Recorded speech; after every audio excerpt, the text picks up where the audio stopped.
It's one of the world's leading telecommunications companies, with annual sales last year in excess of $100 billion. But now its founder,任正非, is facing the battle of his life.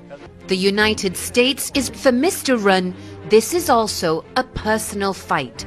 His daughter has been arrested in Canada and is facing extradition to a US court. Talking exclusively to the BBC,任正非claims the US actions are politically motivated. There's no way they can crush us. The US is constantly hurling accusations against us, finding fault with us. But this pushes us to make our products better.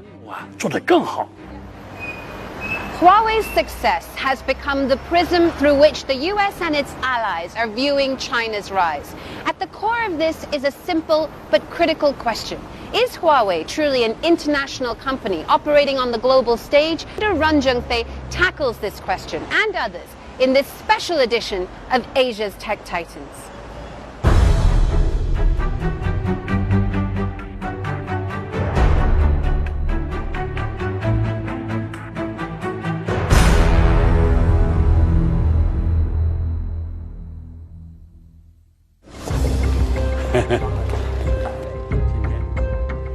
任正非has only ever wanted one thing: to build a global company in China that could rival the best in the world. And that is exactly what he's done.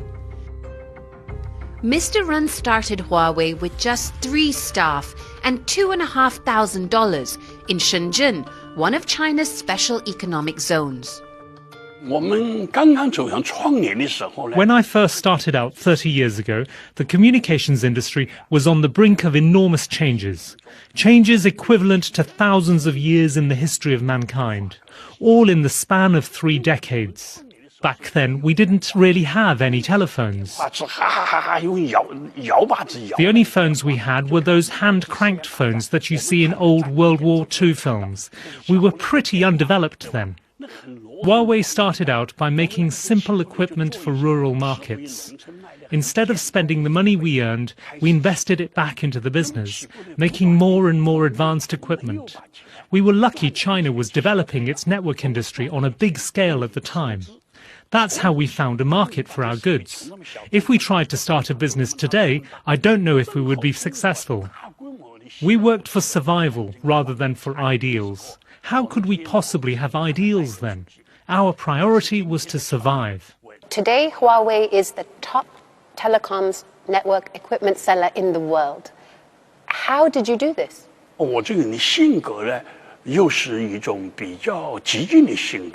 I am an ambitious man. If someone can focus on one thing, then they will definitely succeed. I was focused on communications technology. If I had focused on raising pigs, I might have become a pig expert. If I had focused on making tofu, I might have become the king of tofu. Unfortunately, I chose communications. This industry is very challenging. We did this without really understanding just how high the barrier to entry was. But we started anyway, and there was no turning back.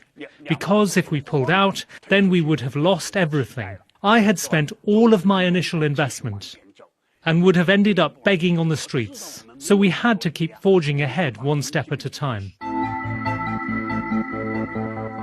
Today, Huawei has sprawled out to become a global tech giant. I had a chance to see the scale of that growth when I arrived on Huawei's newest European-style campus in Shenzhen. This is one of the 3 campuses Huawei has here. They have their own train. This campus alone is the size of 345 football fields. Wow. I cannot believe they built this in the middle of an industrial city. Around the world, it now has over 180,000 workers, and it's done all of this in just 3 decades. By any standards, that's an astronomical rate of growth. But it's not just about how big Huawei has become. It's gone from a company aspiring to be Apple to one who's selling more smartphones than Apple. And it's been able to achieve this, Mr. Run says, because it's a privately owned company, not at the mercy of shareholders, so it's free to decide its own vision of the future. Why have we succeeded while other companies found it difficult? Publicly listed companies have to pay a lot of attention to their balance sheets. They can't invest too much, otherwise profits will drop and so will their share prices. At Huawei, we fight for our ideals. We know that if we fertilize our soil, it will become more bountiful. That's how we've managed to pull ahead and succeed. Every year, Huawei invests up to $20 billion in R&D, putting it in the top 5 companies for such investment in the world. While some American telecom giants were cutting jobs and closing labs, Huawei pumped billions of dollars into new areas of research. Li Pengfei is an engineer at Huawei. His team works on what the company calls fundamental questions, areas of research that don't have an immediate outcome. For my research, it is not directly involved in profit. Most of my work is about fundamental research. In the US, my friends who work in Apple, who work in Google, they work really hard. And they have a lot of freedom on their research. And I basically have the same similar freedom and the same similar environment like they do have. We Chinese people, we are trying to develop. We are trying to be better, right? We're learning, and we're trying our best. But some think it's not just investment into R&D that's enabled Huawei to pull ahead of its rivals. The Department of Justice has put forward charges saying that Huawei stole technology from an American company. Do you think that's fair?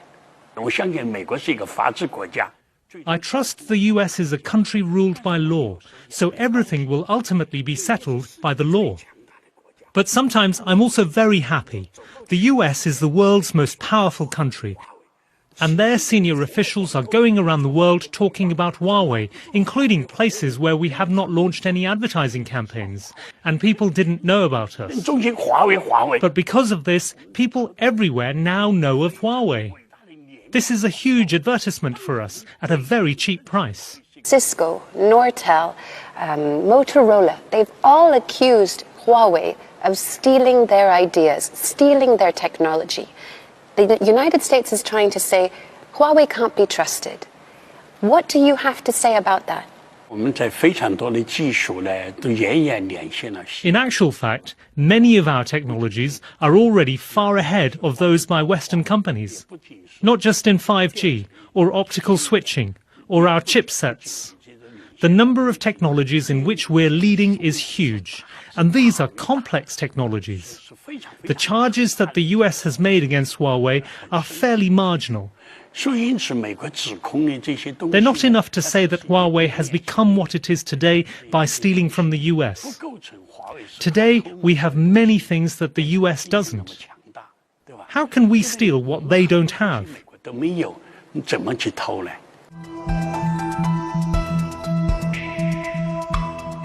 Still, the pressures on Huawei are growing. And Mr. Run is not just fighting for his business. His family is now involved as well. The DOJ has charged Mr. Run's daughter and Huawei's chief financial officer, Meng Wanzhou, with bank fraud and accused her of conspiring to violate American sanctions on Iran. What is it like as a father to see your daughter in such a difficult situation? When she was detained, as her father, my heart broke. How could I watch my child suffer like this? But what happened has happened. What can one do? We can only depend on the law to solve this problem. I think this hardship is a valuable opportunity in life for her. Going through such a big event will give her wings for her future growth. I should thank the US government for giving Meng Wanzhou a strong set of wings so she can fly higher in the future. I believe that. Was she a successor that you were grooming, that you were hoping to see her, become the CEO one day? She could never become my successor because she has no technical background. I feel that I shouldn't see my children's trials entirely through a father's eyes. I should also see them flying strong and free. Children must have their own character and find their own way. All my children are strong-willed, hard-working, and drive themselves to excel. As their parents, we cannot demand that they stay meekly by our side forever. We think their personal development is more important. So, this is the 5G lab. Despite this huge personal setback, Huawei is pushing ahead with a project where it's leading the world, 5G technology. Application which can use 5G technology, for example. By many accounts, Huawei is thought to be at least a year ahead of its rivals on this front. 5G will herald the start of truly virtual networks and hyperconnectivity between everything you can think of, all of which is designed to make our lives easier and more automated. This one probably useful. It's detect the moving of the human body. But the worry is, whoever controls the infrastructure behind this technology could potentially control every aspect of our lives in the future. Zhu Peiying is Huawei's head of 5G wireless research and says that fears of vulnerabilities in 5G are unfounded. From technology perspective, 5G is probably more secure than the 4G previous generation. In the sense we have built into some more sophisticated technology. The security itself needs the cooperation from manufacturer, from the operator who runs the network, and from the government. How much of an advantage is it to be ahead of your competitors when it comes to 5G? What does it mean for you? This actually probably we will get more footprint, serve more customer, and this is beneficial for both our customer in terms of operators and our consumers. Yeah. At its most basic level, 5G technology is about connecting everyday items like my toothbrush to the internet. Every time I brush my teeth, data is collected and analyzed. But at its most sophisticated, it's about everything in entire cities talking to each other, from driverless cars to building temperature to how fast our public transport is. And it's already starting to materialize right here in China. In an old neighborhood in Shenzhen, Huawei is building the framework for the Internet of the future. By next year, China will have 5G services in several cities, and Huawei is already building the infrastructure for 5G in other Asian countries. It's amazing, isn't it? This is 5G going up in front of my eyes. In the next 20 or 30 years, we will see a great technological revolution, where we will become an information society, automated by artificial intelligence. In the era of cloud and AI, we will see explosive growth in data, bursting forth like a tsunami. This data needs the support of the most advanced equipment possible. I don't think 5G or any other form of data transmission existing today will truly meet the pinnacle of people's needs.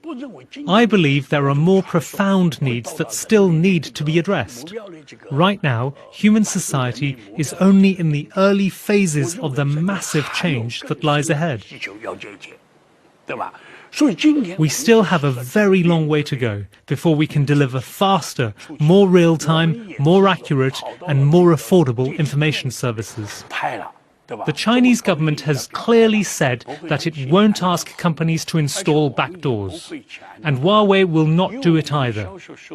Our sales revenue is now hundreds of billions of dollars.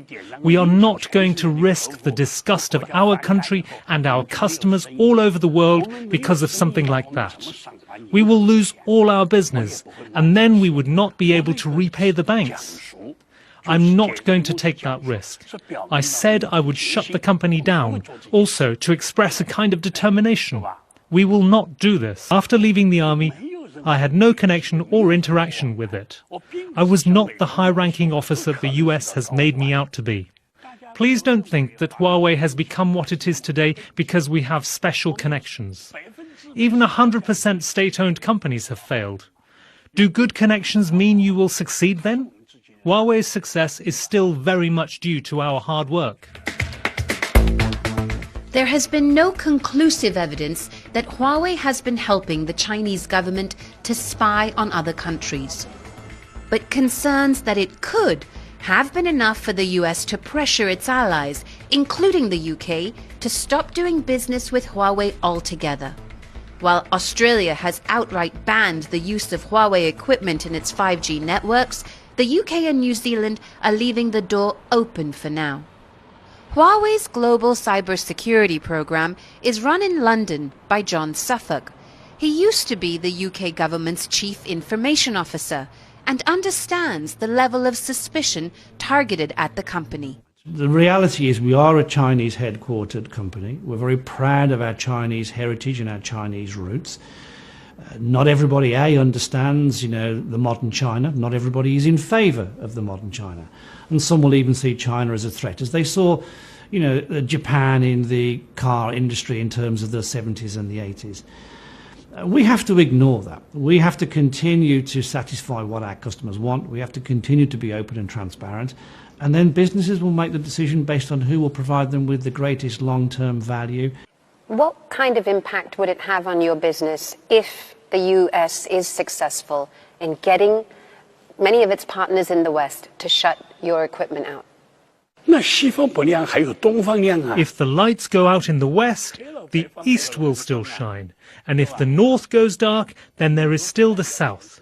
America doesn't represent the world. America only represents a portion of the world. Many countries may choose not to believe us or work with us, but the world is big. There are still many countries that welcome us. We have already won 31 5G contracts and shipped over 30,000 5G base stations. People are increasingly aware of our advanced products and are more willing to accept us. Let the facts speak for themselves. We cannot depend on speculation. It's not the law. It's been a long journey for Mr. Run, whose life's work of building Huawei has in many ways mirrored the rise of China. 30 or 40 years ago, I did not study in the West. Many of my good friends went to the US and Canada to study. This is because I served in the military. I had no ID card, and thus had no right to do so. I missed that era. After they came back to China, my friends told me what a supermarket was. I had no idea back then. You could imagine how little we knew of what a market economy was at the time. I was someone who had been in the military all my life at the time, used to doing exactly what I was told. Suddenly, I began to work in a market economy, engaging in product transactions. I was at a total loss. So I too suffered losses. I too was deceived. And I was cheated. But I had to pick myself up because I had a wife and a child and I had to provide for them. It's that steeliness shaped from past experiences that has helped Mr. Run steer his company through an unprecedented level of global scrutiny. I object to what the US has done. This kind of politically motivated act is not acceptable. The US likes to sanction others whenever there's an issue. They'll use such methods. We object to this. But now that we've gone down this path, we'll let the courts settle it. Despite the current level of skepticism attached to Huawei, he's still able to see this as a mixed blessing. There is no impact on Huawei's business due to Meng Wanzhou's loss of freedom. In fact, we're growing even faster. So they got Meng Wanzhou. Maybe they arrested the wrong person. They may have thought, if they arrested her, that Huawei would fall. But we didn't fall. We are still moving forward. For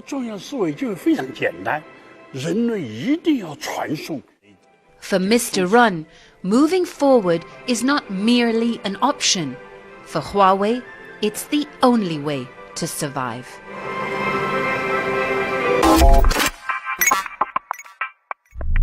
这段视频深入探讨了全球顶尖电信公司华为及其创始人任正非所面临的挑战与成长历程。视频开篇即指出，华为作为营收超100亿美元的巨头，正因美国政府的打压和其女儿孟晚舟在加拿大被捕事件，面临前所未有的人生战争。任正非将美国的行为斥为政治革命，并坚信这反而会促使华为做得更好。视频回顾了华为从30年前在深圳特区创立的艰难起步，强调公司以生存而非理想为核心，通过不断投入研发和制造更先进设备，逐步成长为世界领先的电信设备供应商。任正非分享了他专注的成功哲学，以及华为作为一家私有公司能够持续投入巨额研发，每年20亿美元，而免受短期财务压力。面对美国对其窃取技术的指控，任正非坚决否认，并指出华为在5G、芯片等多个领域已超越西方。他坦然面对孟晚舟事件带来的个人痛苦，但也认为这是女儿成长的重要机会，并重申华为不会因家庭关系而影响公司接班人选。视频着重展示了华为在5G 技术上的全球领先地位及其对未来智能社会的愿景，同时回应了5G 安全担忧，强调技术本身的安全性。最后，任正非重申华为不会威胁国家和客户的利益，强调公司成功源于自身努力而非特殊关系。面对国际社会的质疑和压力，他表示美国不代表世界，华为将继续在全球范围内寻求合作，并在逆境中实现更快增长，展现出强大的韧性。